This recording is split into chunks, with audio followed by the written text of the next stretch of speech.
Have you arrived This morning. this morning? Oh, This morning. long flight now. Long, well, 14 hours. 14. Okay. No, So I flew. 30 hours. Oh, yeah. 14 to Yeah. So I drove from my farm to the airport in Canberra, so that was an hour. Then I flew from Canberra to Melbourne, which is an hour. Then I had 3.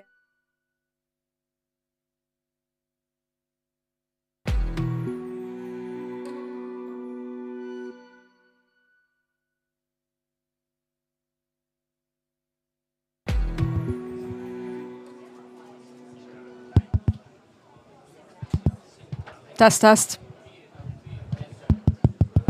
Test, test. Does it work? Can you hear me? Okay, excellent.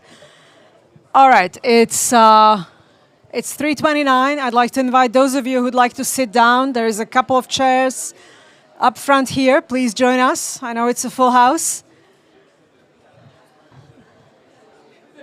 We've got 1, 2, 3, 4, 5 chairs up front if you wish to sit down.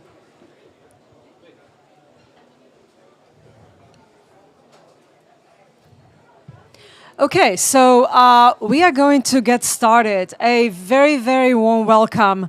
Good afternoon to everyone, and welcome to this session on collaborative partnerships to advance sustainable and productive agriculture while reducing emissions. My name is Alzbera Klein. I'm a CEO of International Fertilizer Association, and I'm going to be a moderator today.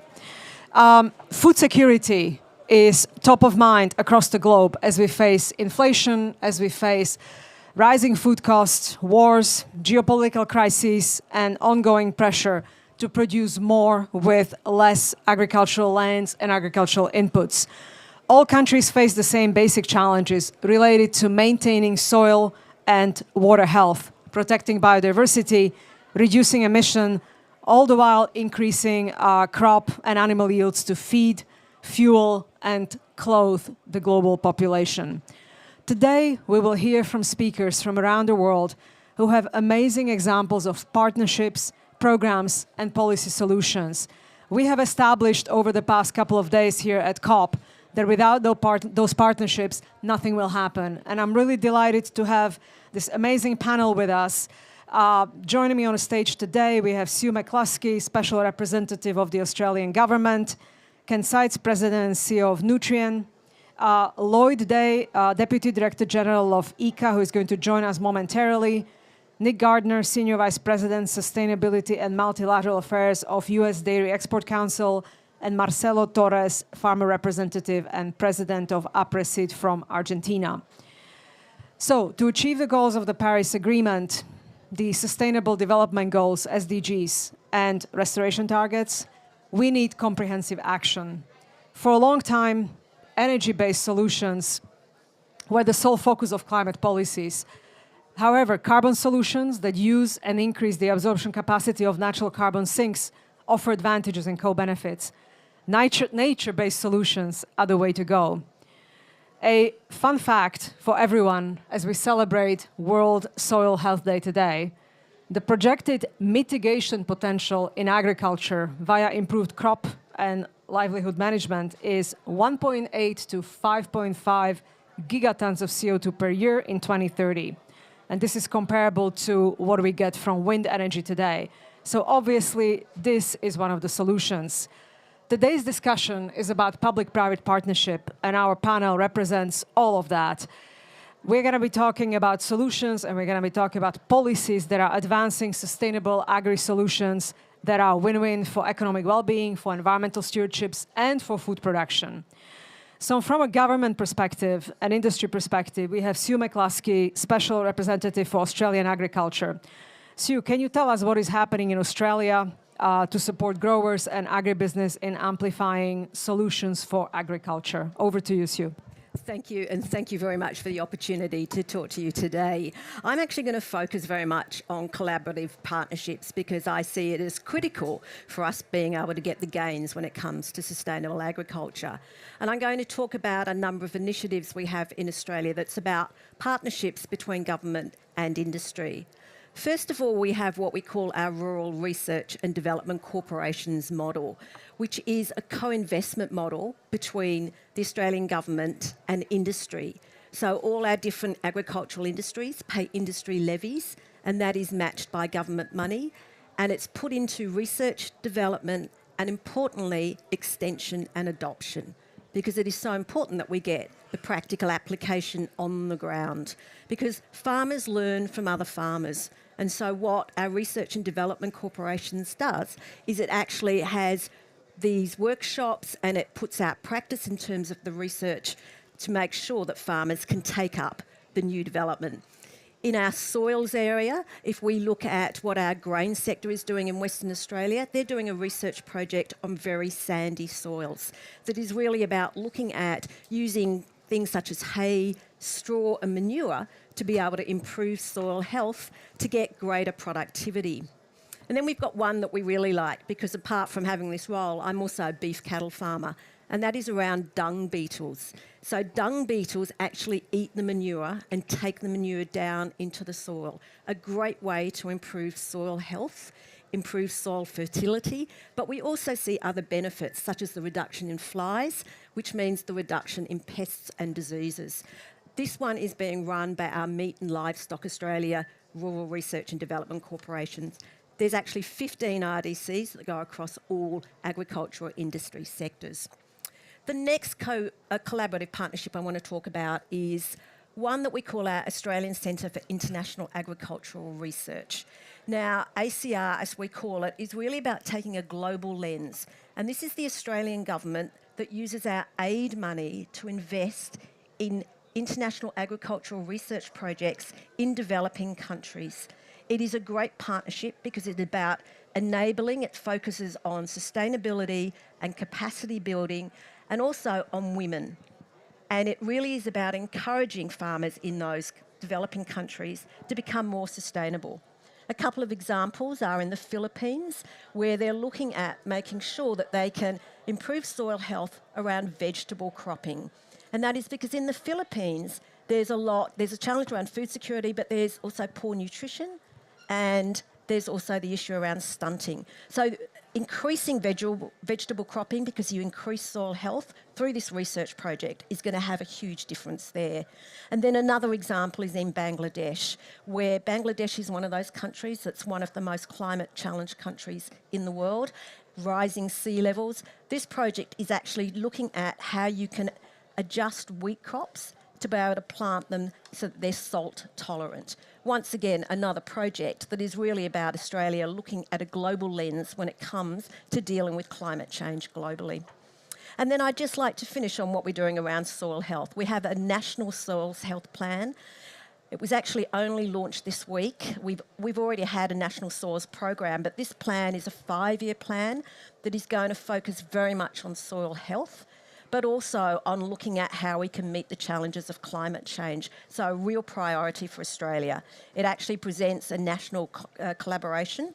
We have 3 levels of government in Australia. So this is a national collaboration between our federal government and our state governments that will see increased improvements in soil health that are critical for our economy, our farmers and our regional communities. Thank you.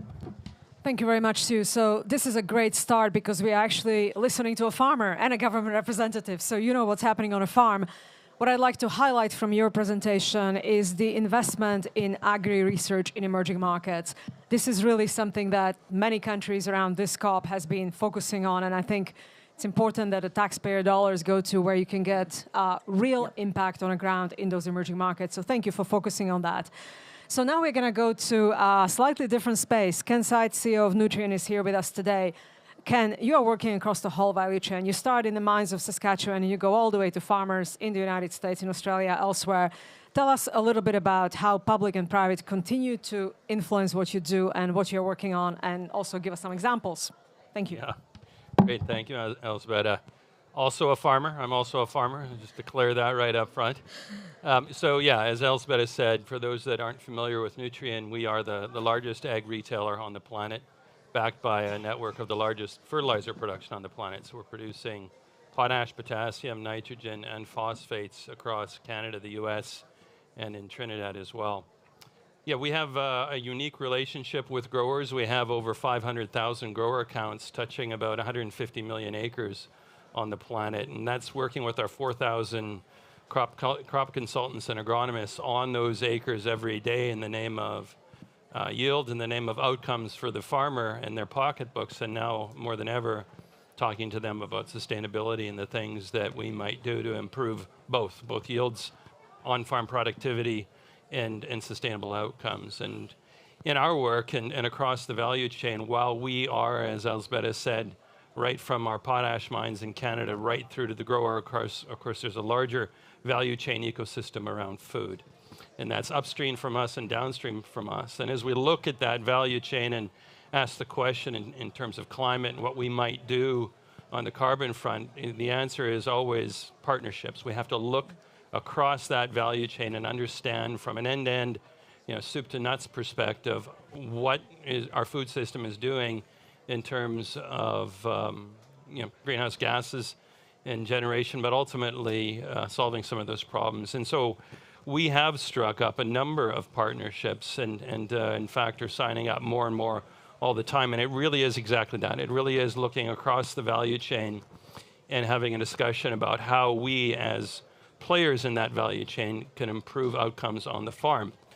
And those partnerships are coming to us in many ways because we have that relationship with the farmer. These problems are going to be solved, challenges, opportunities on the acre, on the farm, and so we're in those relationships. And it's a trusted relationship with the grower that we've had developed over decades now, where in the provision of advice, in the provision of products and services, again, generating outcomes for the grower.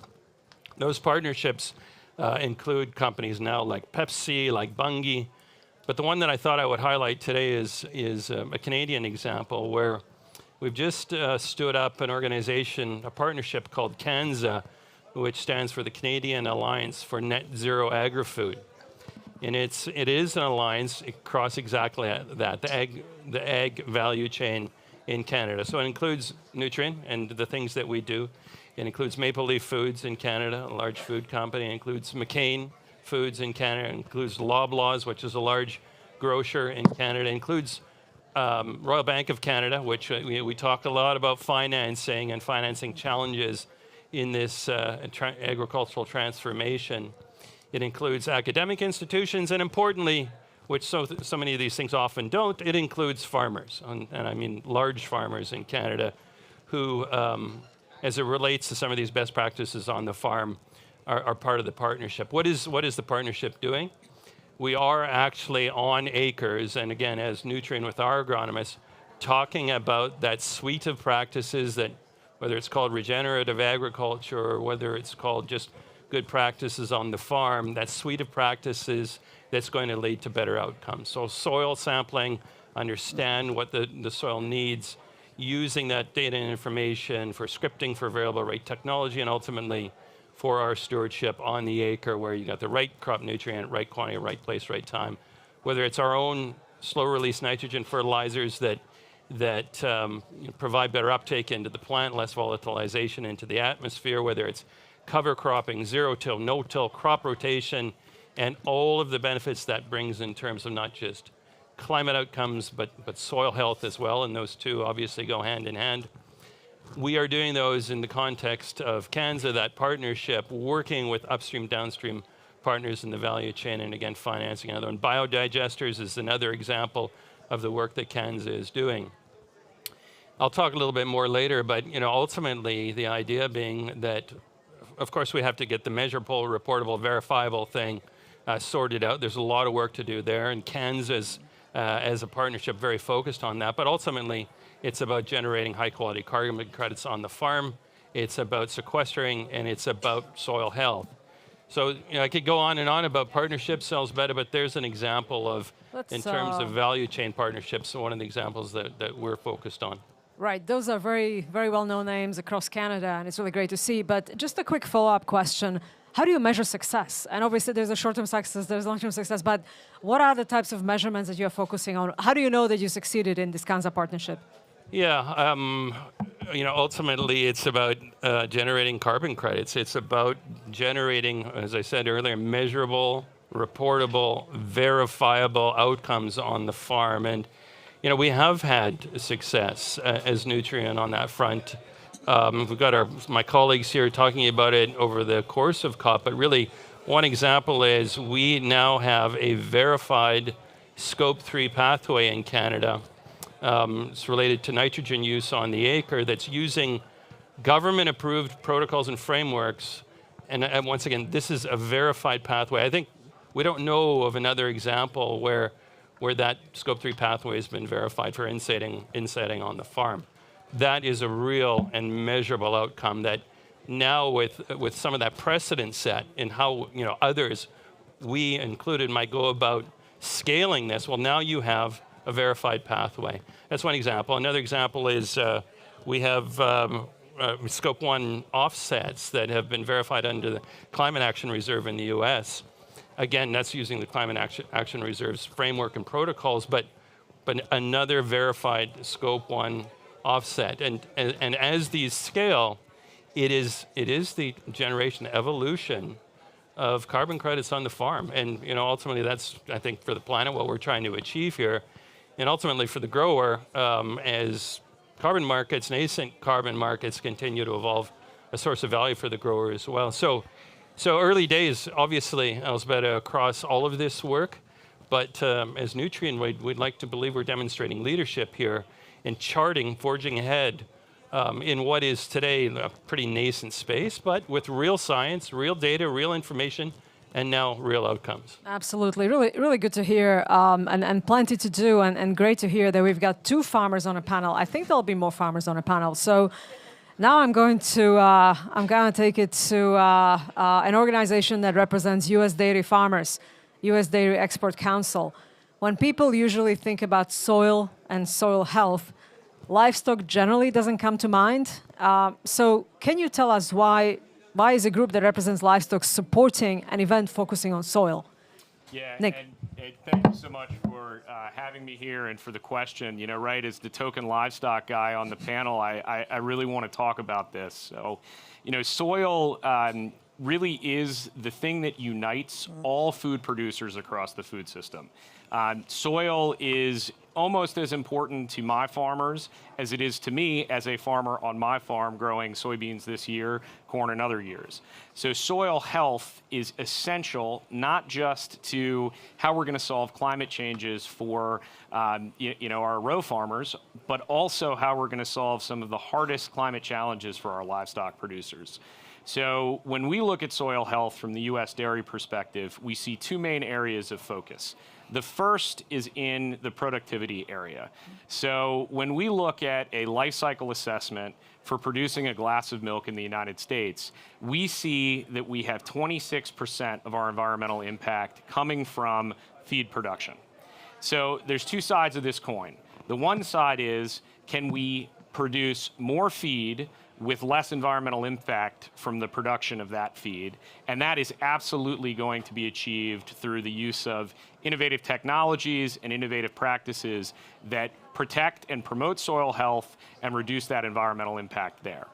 On the other side, and it depends on which LCA you look at here, but let's call it mid-30s, 34, 36% of our environmental impact comes from enteric emissions.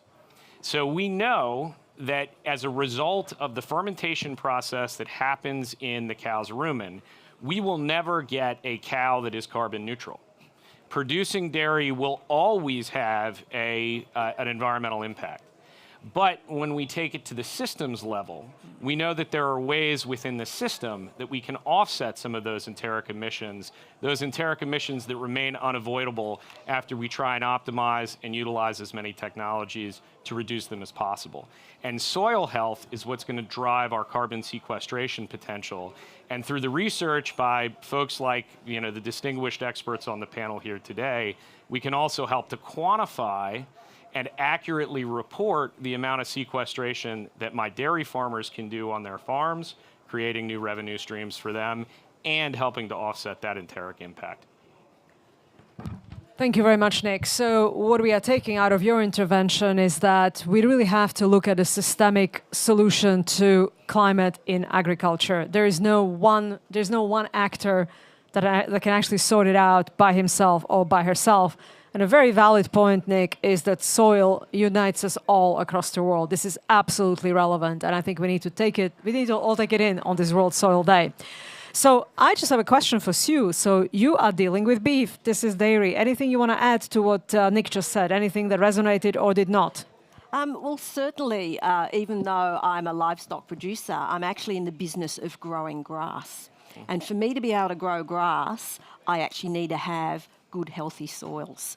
And Australian soils are very, very old. And we say that if we don't actually look after our soils, the farm won't be there for the next generation. So I think it is absolutely right that soil health does unite everyone, but we're actually in the business of making sure that we can look after our soils. Right. Thank you. Thank you very much, Sue. So I'm delighted that we're now going to go to Argentina, and we're going to go to another farmer.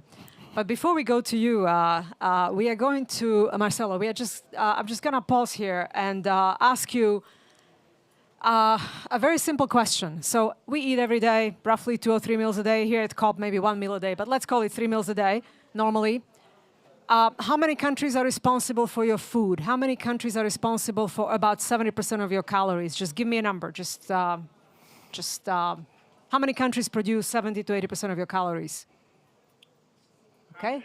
How many? Hundreds. Should we be so lucky? Any other number? 50. Somebody said 7, and the answer is 7. And several of those countries are here. United States, Canada, Argentina. We're missing Brazil, we are missing Russia, Ukraine, a couple of others. But here we are. So, Marcelo, you are a farmer. You are from Argentina. And you're joining us to share what sustainable and productive agriculture means on the ground in South America.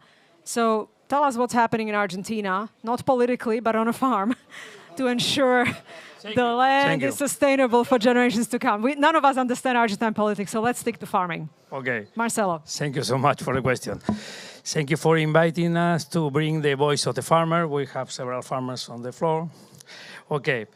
Over the last 30 years, with nearly 2,000 members and influence on 11 million hectares in Argentina, our institution, the Argentine No-Till Farmers Association, has been promoting an agriculture that regenerates soils and is capable of mitigating climate change.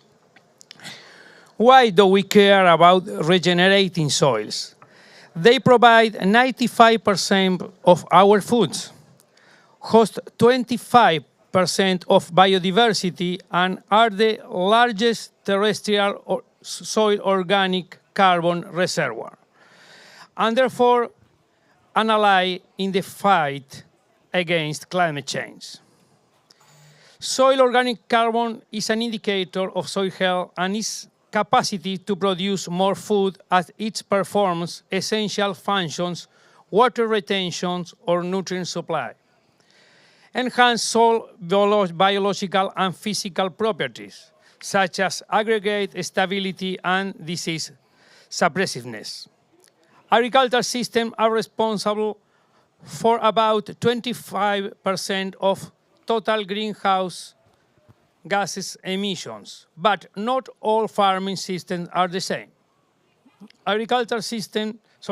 No-till is a fundamental tool to increase soil organic carbon levels and reduce emissions.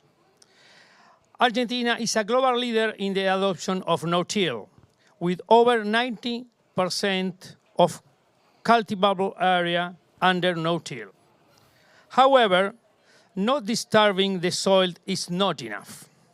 We know that the complementation of practice, such as no-till, proper use of fertilizers, rotations that maximize the period of soil covered with live crops or pastures, diverse rotation with inclusion of grasses and service of cover crops have the potential to increase carbon sequestration on production systems worldwide by 500 million tons per year. This is equal to 2 gigatons of carbon dioxide per year, means 18% of total sector emission. These are the practices that APRESID has been promoting for more than 30 years, besides contributing to fight against climate change. This practice implies other benefits. They increase average yields, reduce dependence of synthetic input, improve water productivity, reduce soil loss caused by erosion and the use of fossil fuels. Being aware of this potential, we launched an ambition project, the Carbon Network. Its objectives are: one, to quantify the gaps that exist between current and potential soil organic carbon levels in different environments of the country; to identify which practices are associated with greater soil organic carbon sequestration and adapt them to each region. We need farmers who work together all over the country, all over the world, I mean, to adapt this process to the different environments. Our first report reveals promising results. The country's agricultural soils are today at 46% of their maximum soil organic carbon storage capacity. APRESID farmers in different productive regions of the country are achieving between 20 and 70% more soil organic carbon sequestration than the average farmers in the same area. By massively implementing the above practice, we could increase soil organic carbon level by up to 20%, which will mean offsetting more than the half of the national emissions related to agriculture. In order to scale up and adapt this practice, it is essential to rely on collaborative innovation networks, as all you said, where farmers, scientists, and companies work together to find solutions to local problems. This scheme is based on premises such as experimentation in real production scenarios, situations, and horizontal protagonism. Today, APRESID farmers lead more than 20 research and development projects under this methodology in their own fields, generating scientific knowledge on different topics. Thank you. Marcelo, thank you very much. So we know that Argentinian agriculture is extremely productive, but it's really good to hear that obviously no-till is one of the solutions, but you actually presented quite a few others, soil cover rotation. And what is actually really encouraging to hear is that carbon storage can be increased by a sizable number. I think you mentioned 20%, which is definitely something that we should be thinking through and try to get it done. So very impressive, and we're going to come back to you for questions. But now I'd like to introduce the Inter-American Institute for Cooperation in Agriculture, ICA, and Lloyd is here with us today. So can you share some of the initiatives that you are implementing specifically on the living soils in Americas? Lloyd. Well, thank you very much, and good afternoon, everyone. It's great to be here on this panel, and it's nice to be in a pavilion where the air conditioning is working. It's not so good on the other side of the wall here. In 2020, a gentleman named Ratan Lal won the World Food Prize for his work on soils. And after that, he became an ambassador of goodwill for our institute. And he's going to be here later this week, and he's going to be working with all of us to help promote the importance of soil. I was in a panel earlier today where people were talking about One Health, and they're talking about animal health, they're talking about plant health, and they're talking about human health. He will say, don't forget soil health. It all starts in the soil, and taking care of that soil, nurturing that soil is vital. He likes to use the example that it's like a bank account. If you take all the nutrients out of the soil or all the money out of the bank account, guess what? It's not going to work very well. You're not going to have anything left. But if you invest in it, if you invest in restoring it, in maintaining it, and preserving it by using, as my friends at APRESID do, no-till soil, no-till planting, you have the ability to restore all the life that exists in the soil. And it's immense. One spoonful of soil has more microorganisms than there are people on Earth. And that's hard to believe, but it's true. And so we engaged in the Living Soils Initiative with Dr. Law, and it's based on three fundamental, three pillars. The first is that we need data. There's a lot of people talking about stuff, and there really isn't an appropriate amount of data in order to make a lot of analysis, a lot of conclusions. From that data, we can then implement best practices to see how it's going, and then take more data from that. And once we have all the evidence related to that, and we have evidence, and we're going to be announcing that very soon, once I can get some academics to have all the peer review and other things that academic papers require, we can engage in the public policy development so that governments can incentivize and help their farmers have the resources and tools and the information in order to implement that in a massive way. I'm excited about this report that's coming out. I can't say too much about it, or the academics would have my head.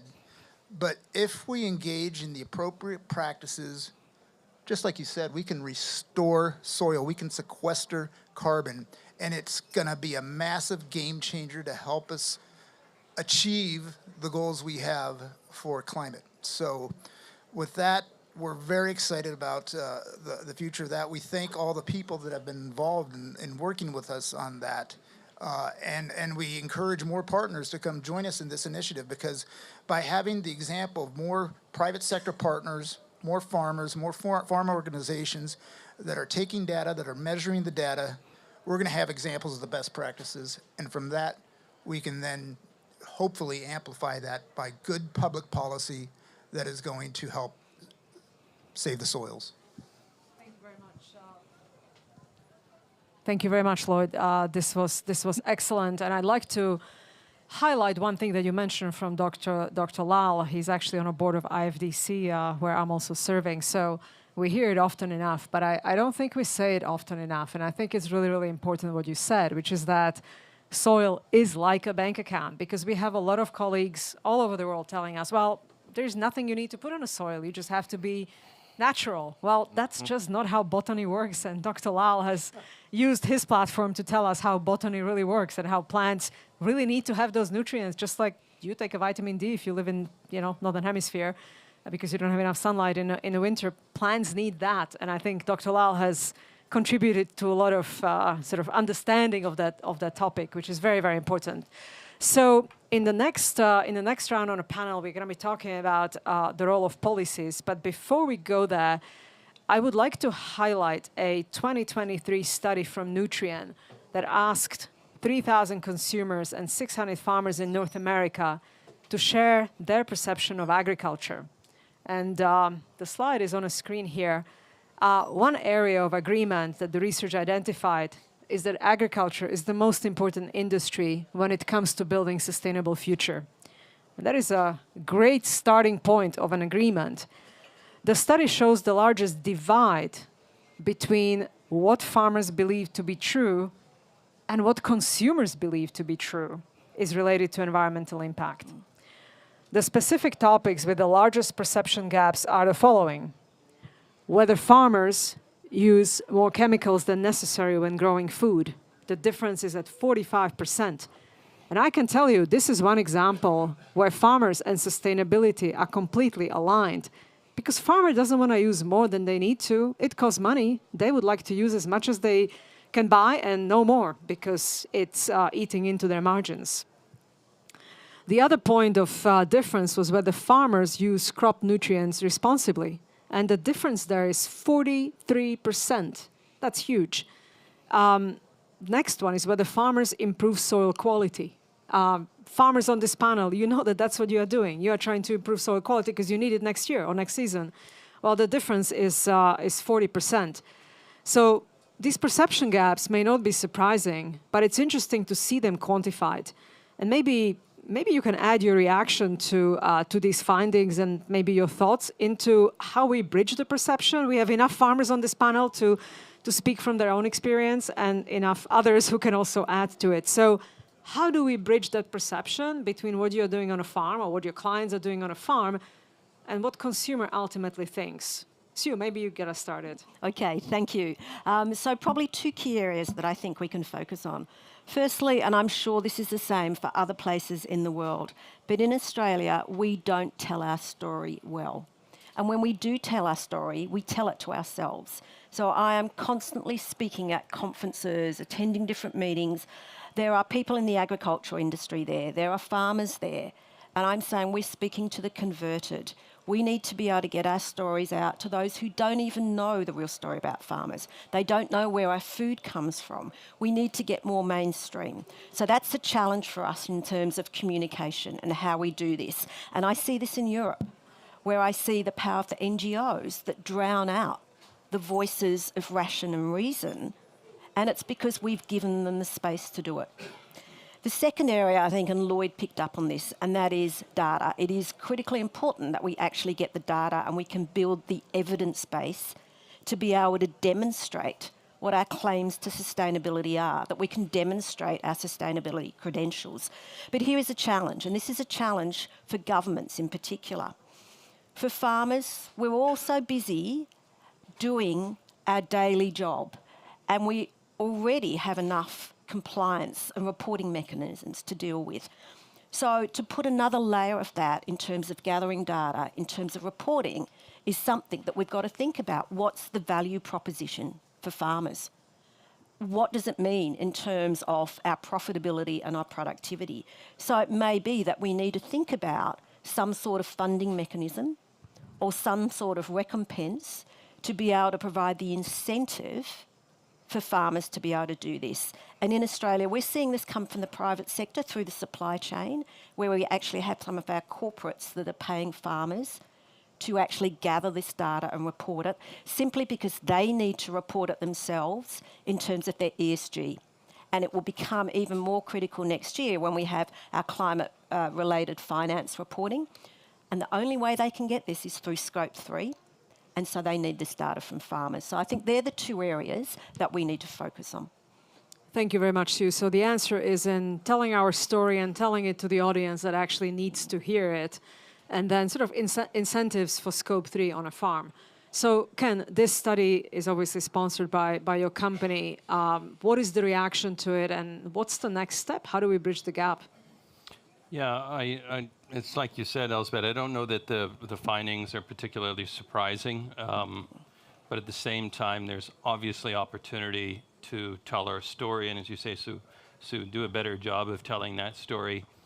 You know, for our part, if we look at, the good news is that we all agree that agriculture and what it is that we do in the industry is one of the pathways to a more sustainable future.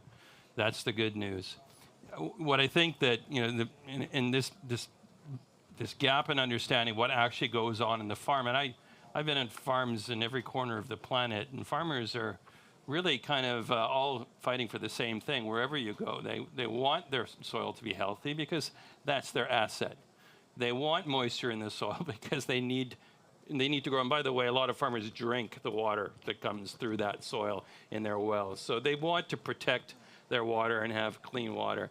They are the best real-time economists in the world. In other words, they're not going to over-apply crop nutrients, and they're not going to over-apply crop chemistry, and they're going to choose the right seeds for their farm.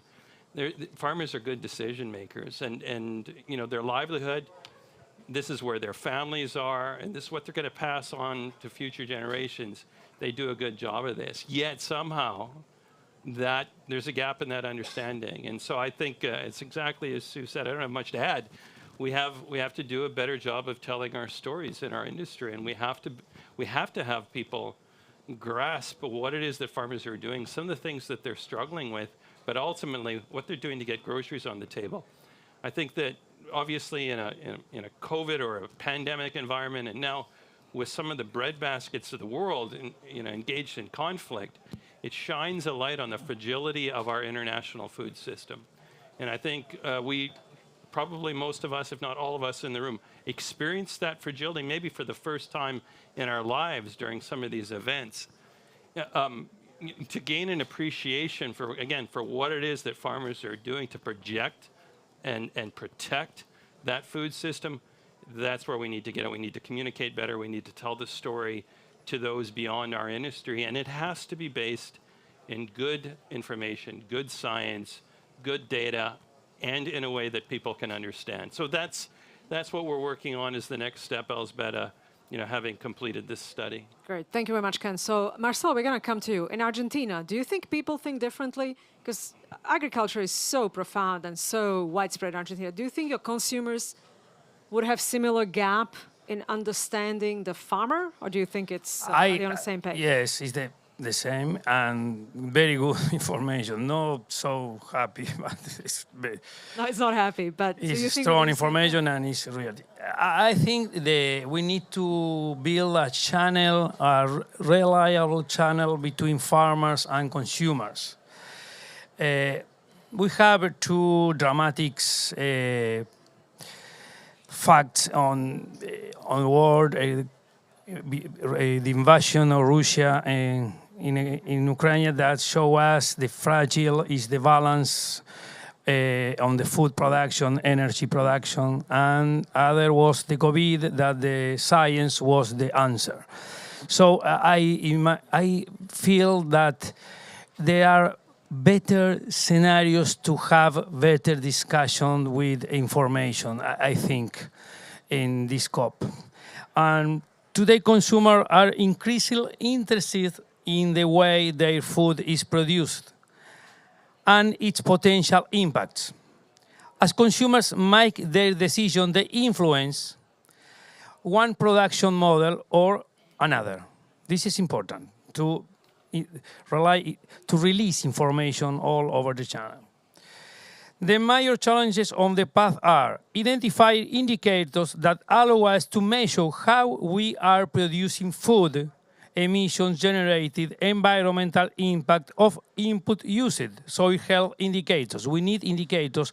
We need to talk with the industry with this strong information. But we need to translate to the consumers in other way. For example, said this food or the fuels or energy are produced under regenerative agriculture, for example. Is defined by goals. It's regenerative because it's not enough to conserve. We need to improve the soil health. We need to fight with climate change. Right. Developing international recognized standard to measure everything with the same metrics. Yeah, that would be nice. These standards should be developed taking into account what happens in the field, the perspective of the farmers who are the main actor involved. Great. Thank you, Marcel. So I'm going to interrupt you here because I'd like to leave some space for questions, but I'm going to see if Nick and Lloyd wants to add to this, and then we're going to open it to questions from the audience. Yeah, Anything to add, Nick? Yeah, and I'll keep it brief, but I agree with my fellow panelists. It is about telling our story better, but I want to build off of a couple of themes that were noted.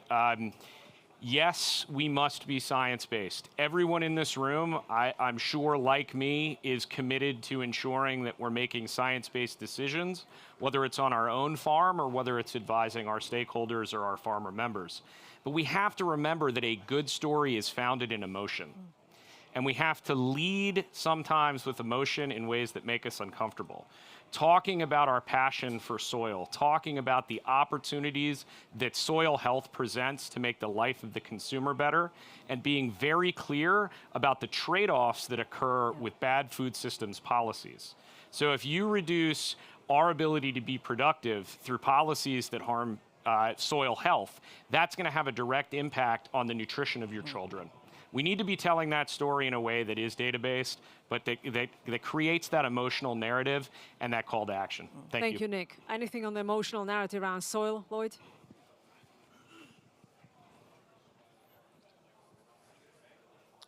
Well, I agree with the panelists, and I agree with the issue of emotion.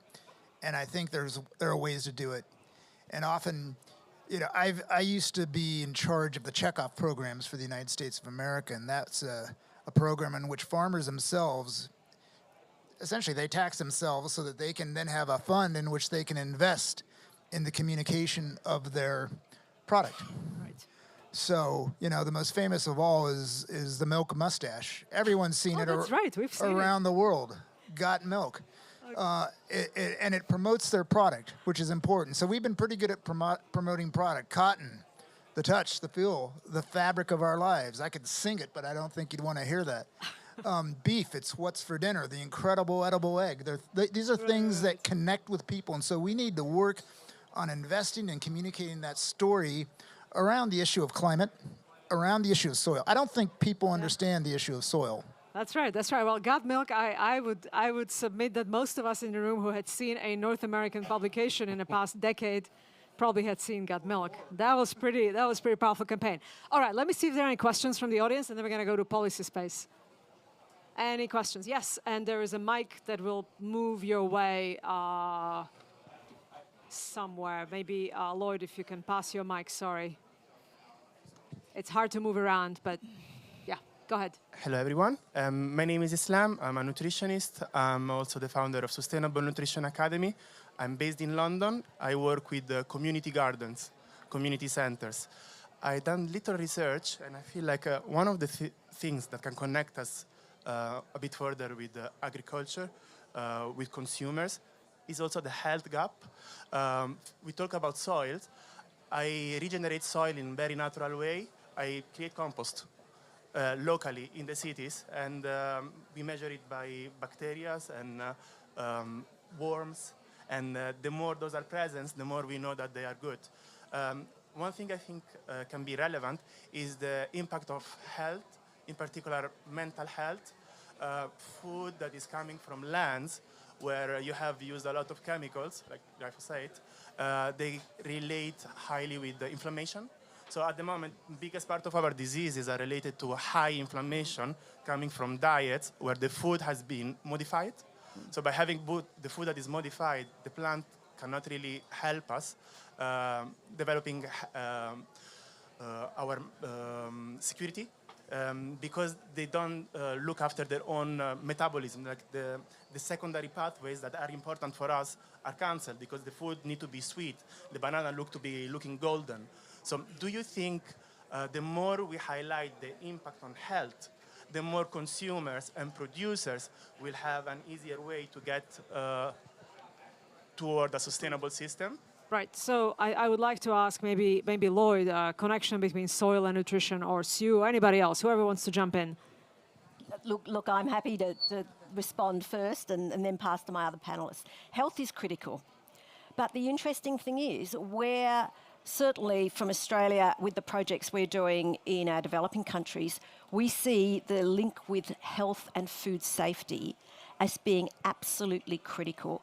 And that is because in some of those countries where they haven't had the research done on the impacts of chemicals, fertilisers, or their practices, and haven't necessarily related it to adverse health conditions, the science is now demonstrating that. So I think in those countries, the link with health is really important. Lloyd talked about the One Health approach, and the One Health approach, once again, is critically important because that links animal health with human health. But it also, and I have a slide that I quite often put up, which is circular, and it says healthy soils mean healthy animals and plants, which mean healthy people and a healthy environment. And I think we need to think about that from a circular point of view. And I think the other thing we need to think about, and you talked about alternatives and laboratories and not natural foods. I think we've got to think about one size fits all. And I have seen the discussion around alternative proteins and lab-based proteins change over this year.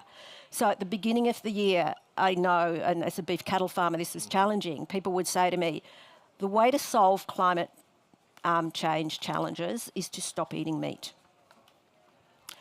What we're now seeing is probably a more nuanced and more sophisticated debate that says there is a space for alternative proteins, but we need to have a level playing field. And that is, we need to think about the nutritional components of any food that we have, and we then need to think about the environmental footprint. And then we've got to think about affordability, choice, access, and equity. So I think if we think about those things, health becomes even more important for some people than others. but it is a very important component in terms of food safety and food security. Sue, you are actually touching upon another issue which we haven't talked about enough at the COP, and that is the issue of transition. So I've been involved in a number of COPs, and energy transition has been on the agenda for decades, right?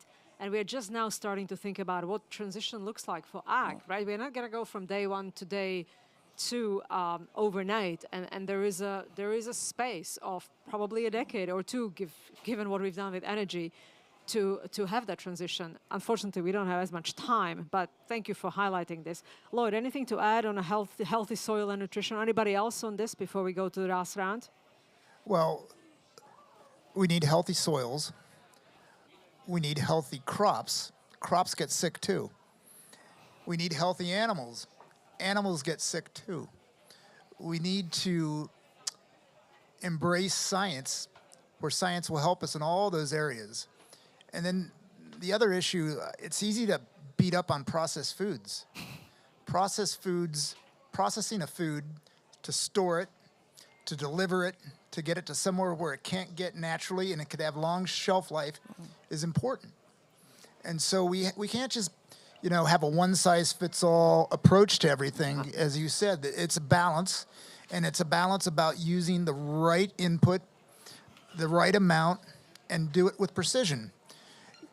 I was in a panel where I was attacked for talking about the innovations of 100 years ago that revolutionized agriculture. That was hybrid corn, the tractor, and fertilizers. And someone said, "Well, that you're all wrong, and this is contaminating the soil." And all. No. It's giving life to the soil. We have to work on giving life to the soil in the appropriate amount. And so I think that's the story. Thank you very much, Ken. Yeah, I would just add one last point. And of course, we want healthy soils, we want calories, we want healthy calories for people. But we seem to lose sight of the fact from time to time that there are still 2.3 billion food insecure people on the planet. We have so far to go in just getting to zero on food security, where using modern farming practice to produce a healthy calorie just to feed people. We have 800 million people who are waking up hungry every day. So absolutely, the connection with health here is really at the heart of it, but so much work to do with modern farming practices just to get people on the planet to a food secure place. Ken, you're raising a very interesting issue, because in 2019, the world was so simple. It was pre-COVID, and we did not invite food security to our global table. When you invite food security to the table, the conversation around the table changes fundamentally. And that's something that we need to take into account, because food security came up during COVID, and food security doubled up last year. If you ask me what I was taking care of last year as a leader of the fertilizer industry, I spent probably 80% of my time dealing with global food security, or let's say insecurity issues. So once you invite food security to the table, the equation changes fundamentally, and I don't think we quite fully understood the scope of it. So there must be solutions, and this panel is about partnerships. So I'd like to invite you in the last 8 minutes to talk about partnerships and policies that are going to help you. So if each one of you had your wish list to the policymakers, some are in the room and some are in this COP and listening to you.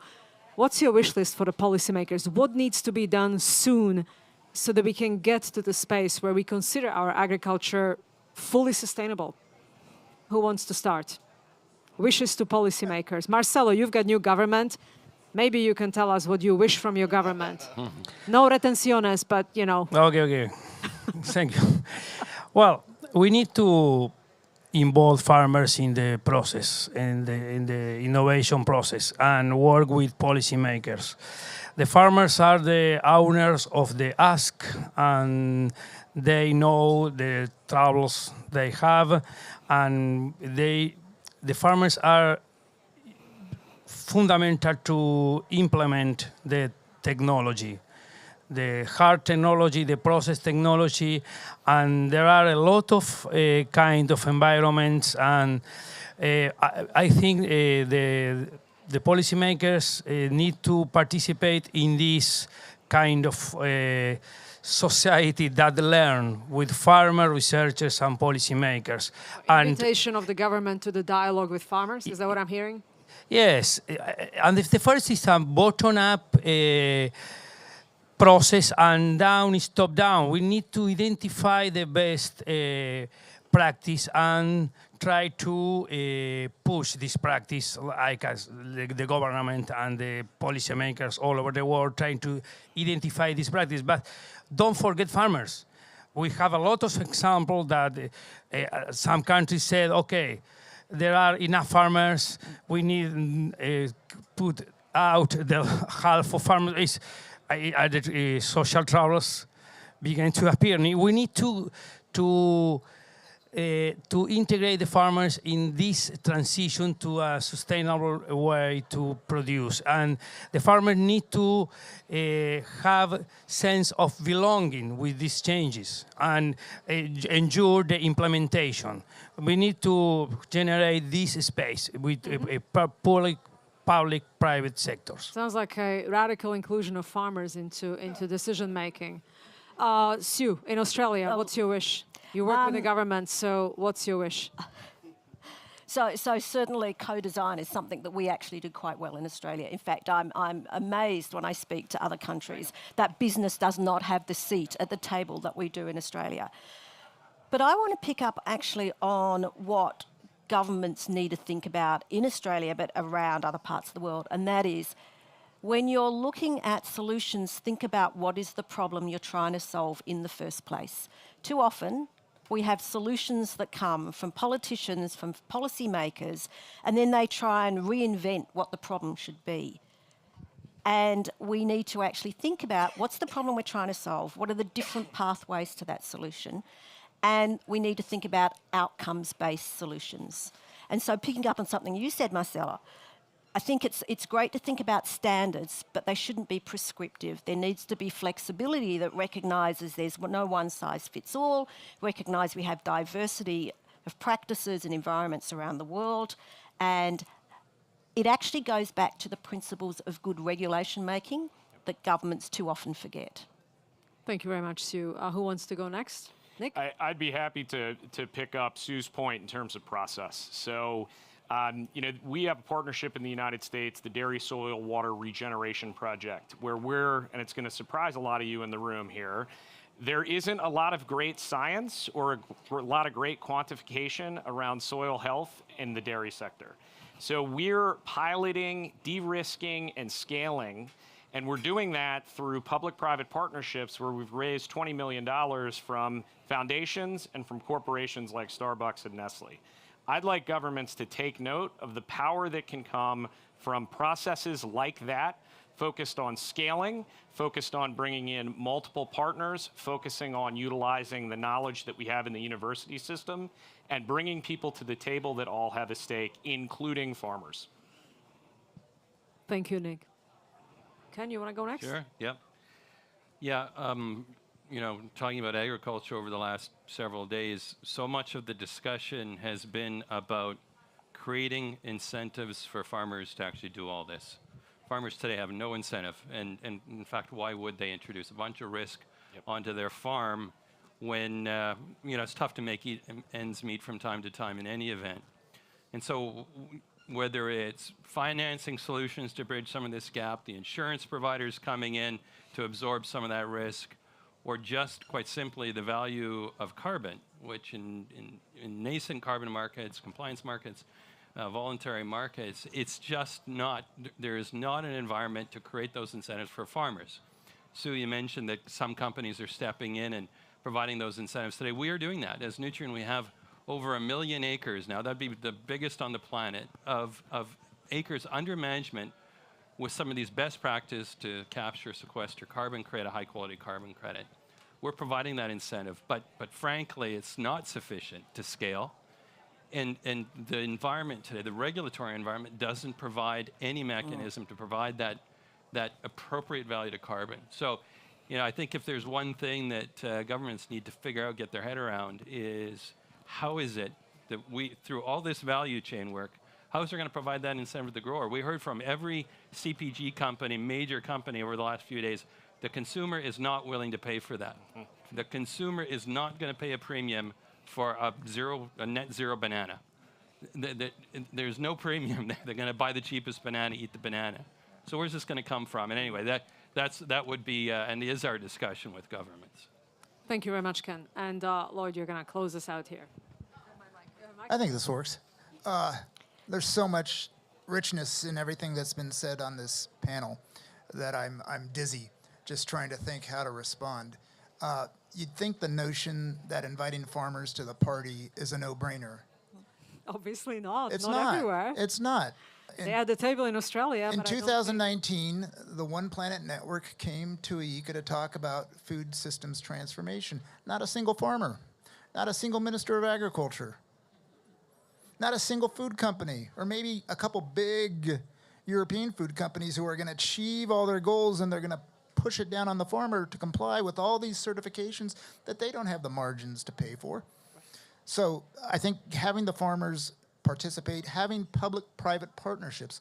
I've worked with just about everyone here and many of you in the audience to have you have a seat at the table with the ministers of agriculture so that they can understand that. One of the things we did yesterday and we're going to do sometime in this marathon that we're running here in Dubai is sit down with ministers of agriculture to talk with them about voluntary carbon markets because they don't know it. They don't know what the benefit is going to be for their farmers, why they should invest in it. So we have a lot of blocking and tackling to do and building, understanding of these markets and how we can do that. And my big concern is that everyone's pushing things on the farmers. I'm looking at the head of the Canadian Farmers Federation over there, and he knows there's all these mandates. And I met them here on this big, kind of the big boulevard here, telling us about all the things that these great big companies are doing, and the farmers are going to comply with all this as well. Wait a minute. Talk to the farmer first. What happened to the European farm to fork? It's dead now. They didn't talk to the farmers. Thank you. If there is one thing that comes out from this conversation is that invite all the parties to the table, starting with the farmer. But I think Marcelo wants to say a word to close us out. Well, we need to produce 40% more food to 2050 with less environmental impact or zero carbon emission. And this is a big challenge. Impossible to do without science and technology. We just could produce 10% more by breeding, genetic improvement. We need to close the gap between achievable yield to potential yield in 25%. This is impossible without technology. We need new technology, selective application, site-specific agriculture or livestock production. We need more technology and more knowledge, and we could improve 20% by double cropping. It means keep our field greens as long as possible. Crop rotations, winter crops, summer crops, double cropping, using cover crops. With all these demands science, technology, and farmers landing all these aspects. It's not a rhetoric discussion. Absolutely. So we'll have to wrap up. I think we can go for another hour or so, but we'll have to wrap up. So point one that I'm taking out of this conversation, radical inclusion of a farmer in all the conversations. Second one, those partnerships that we started with, we have to have partnership with governments. Marcelo just highlighted the role of technology. And last but not least, it's going to take all of us to figure it out how to do it. Please give a round of applause to this amazing panel. Thank you.